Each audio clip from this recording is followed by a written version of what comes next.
Joining us today on Morning Blend is Jamie White, White Law in Okemos. Jamie, earlier this week, Attorney General Dana Nessel announced an investigation into the Boy Scouts of America. Talk to us more about this development. Yes, so she has launched not only an investigation, but a criminal investigation. And this is important because for the first time in the state of Michigan, this is an organization that is actively going to go after scoutmasters or any adults who are exposed to Boy Scouts and committed criminal acts. This is a task force put together by her, but it's going to include the Michigan State Police, and so we're excited about that on behalf of the victims.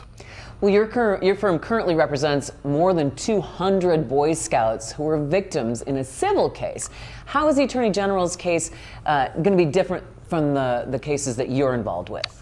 So there will be some differences and some similarities. The similarities obviously are the facts are all associated with criminal acts that were perpetrated by children.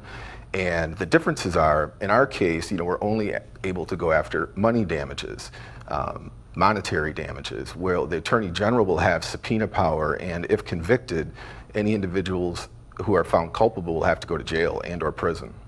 Do you think that there will be any arrests in connection with this investigation? We hope so.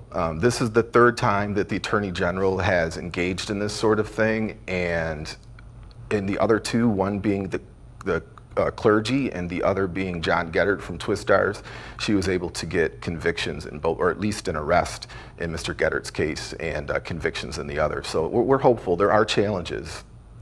What do we do as a community? How can we help this process? It's time for people to reach out to their state representatives, their state senators. This state is in the bottom of the barrel when it comes to statute of limitations as it pertains to acts against children.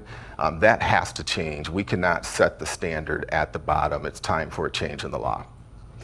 So as individuals then, how do we help promote that change in the law? What do I do as an individual when I'm like, I can't take any more of these cases? I mean, how does this continue to happen in our society? I think we have to continue to educate ourselves about the prevalence of the problem in the community. The way we got into this problem were as neighbors putting our heads in the sand, some 20, 30 years ago. And now it's time for people to speak out, and instead of defending the perpetrator upon the allegation, believe the allegation and let the process work itself out. Yeah, and support those, believe those, support those. Jamie White, White Law in Okemos, thank you for the advocacy work that you do, and we look forward to catching up with you again soon on the status of this case and the others that you're involved with. Take care.